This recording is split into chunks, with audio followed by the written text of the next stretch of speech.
La única manera que cambie la situación es que las fuerzas ucranianas logren dar un golpe de nivel estratégico. Y para dar un golpe de nivel estratégico, Ucrania tendría que sobrepasar las ventajas estratégicas de Rusia. ¿Cuáles son las ventajas estratégicas de Rusia?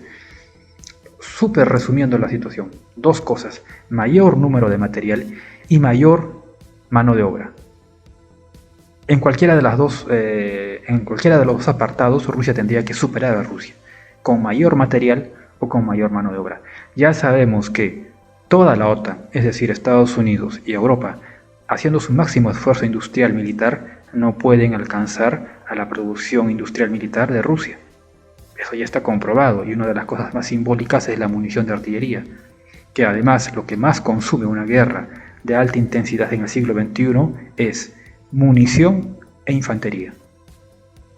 Así que en este apartado en esta posibilidad de que Ucrania pueda superar esta ventaja estratégica que tiene Rusia, que es la mayor cantidad de material, pues es casi imposible, ¿no? Por la situación en la que se encuentra la producción industrial en Occidente, en la OTAN.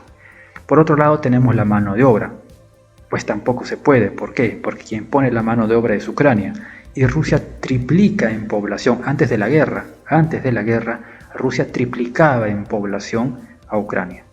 Pues ahora mucho más, porque mucha gente ucraniana ha salido del país, por lo cual esa distancia pues se agranda, ¿no es cierto? Rusia tiene muchísimo más posibilidades de reclutar que Ucrania. Y lo que vemos en el campo de batalla, en el teatro, es que más o menos Rusia tiene permanentemente 500.000 de hombres, y Ucrania, haciendo un reclutamiento general con máximos esfuerzos, no ha llegado a alcanzar una cantidad similar a esa, para por lo menos alcanzar una paridad, mucho menos superar. Y para que nuevamente Ucrania pueda revertir la situación, tendría que superar, ya sea la cantidad de mano de obra o la cantidad de material, que son las dos ventajas de nivel estratégico que tiene Rusia. Entonces, como ustedes pueden ver, no se puede, no hay forma material, no hay forma real de que Ucrania pueda cambiar las tornas de la guerra.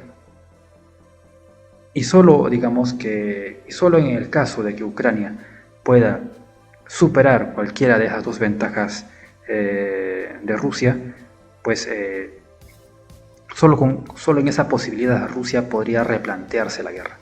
Pero si Rusia no es superado en ninguna de esas dos ventajas estratégicas, Rusia no tiene por qué replantearse la guerra, simplemente tiene que seguir el plan trazado. Obviamente, si tienes dos ventajas estratégicas y el enemigo te supera en una de ellas, pues tienes que replantearse, ¿no es cierto? La mitad de tu ventaja se ha caído, tienes que replantearte la situación.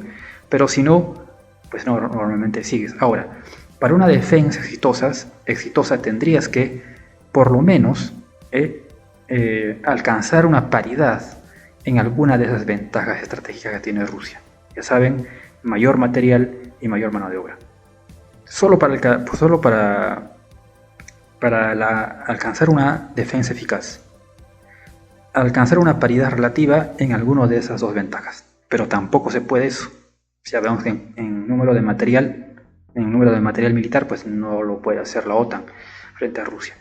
Estamos hablando de número, cantidad. Y ahora, lo que se refiere a mano de obra, que Ucrania debió haber, para noviembre o diciembre del año pasado, debió haber obtenido por lo menos 500.000 de hombres para alcanzar la paridad relativa en infantería y mano de obra frente a Rusia, y de esa manera contenerlo de manera eficaz, pues tampoco se pudo entonces.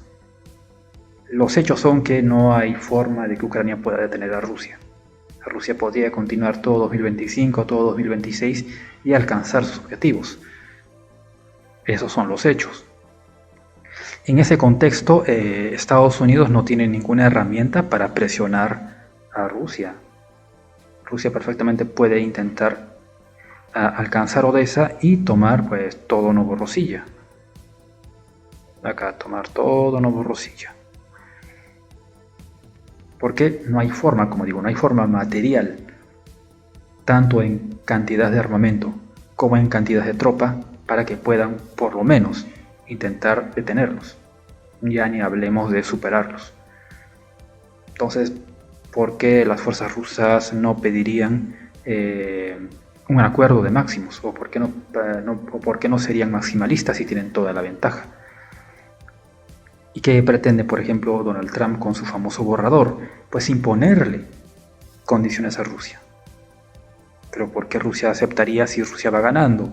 Aquí hemos expuesto las pruebas de ello. Entonces, en Occidente nuevamente se sigue jugando bastante a la propaganda, ¿no? a la apariencia. Pero cuando analizamos la situación sobre el terreno, pues no es así. Así que, señores, así están las cosas acá. La situación todos los días empeora para Ucrania. Lo mejor que podría hacer Ucrania sería pretender buscar una solución que permita a Ucrania sobrevivir como un régimen apartado de Rusia y en teoría apartado de la OTAN, ¿no es cierto? Porque ya sabemos, eso de la neutralidad nos hace recordar bastante a lo que en su momento fue Finlandia. Finlandia decía que era neutral y al final termina del lado de la OTAN.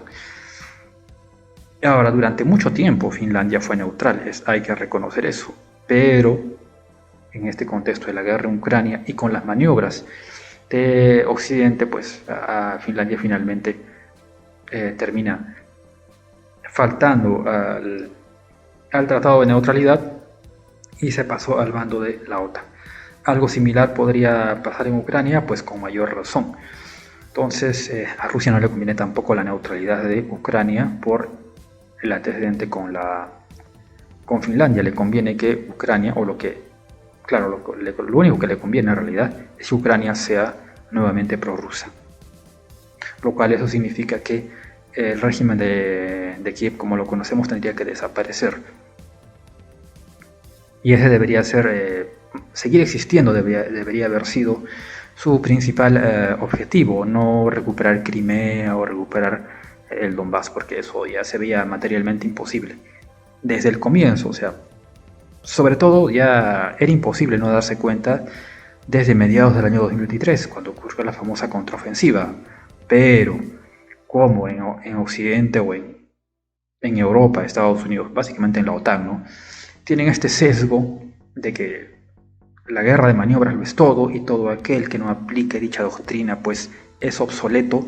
Entonces subestimaron al rival, subestimaron a las fuerzas rusas y ya vemos acá más de año y medio cómo están las cosas. Muchos analistas occidentales ya están diciendo eso, están diciendo que ya hay que negociar, pues cambiando la narrativa, ya no hablan de victoria, hablan de una suerte de empate vía negociación, aunque hay muchos youtubers que siguen pensando pues que Rusia es obsoleto, ¿no es cierto? Todo porque no aplica las doctrinas de la OTAN, de la guerra de maniobras. Pero bueno, ya sabemos sobre el terreno la realidad que nos ha mostrado.